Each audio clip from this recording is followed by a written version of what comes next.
Welcome to another edition of The Wild Robot. This time we're going to do chapters 16 and 17. 16 is called The Pine Tree. And there's a nice picture there. Roz was in no hurry to leave the tree. She stayed on her branch long after the bears had gone, enjoying some peace and looking herself over. In addition to bite marks and claw marks, the robot was also covered in dirt, which, of course, meant it was time for another cleaning. She was making good progress when she felt something sticky on her arm. The problem with sitting in a pine tree is that eventually the tree's sticky resin will find you. It always does. And it found Roz. The robot scrubbed and scraped at the resin, and soon her fingers were completely coated in the sticky stuff.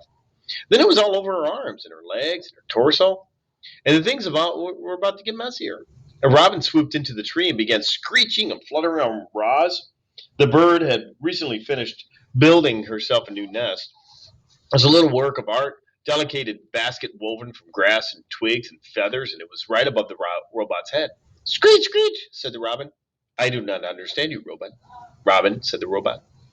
The robin continued screeching and fluttering, and then splat, onomatopoeias. She splattered her droppings, yuck, across the robot's face. This bird was serious. So Rod scooted away, farther out on the branch, until she heard a quick, sharp crack. Before Roz knew what was happening, the tree branch snapped under her weight, and she went crashing to the forest floor. She hit the ground hard and lay there as broken branches and pine cones and needles showered down on top of her. There was another splat, and then quiet. Return to the forest. That was called the pine tree. Chapter 17 is called the camouflage insect. Roz was a mess. She lay under the tree, covered in a heap of broken branches and pine cones and needles. She still hadn't removed the sticky resin from her body. And then there were the bird droppings. She was about to get up and give herself a rigorous cleaning when she noticed a particular twig. The twig was moving.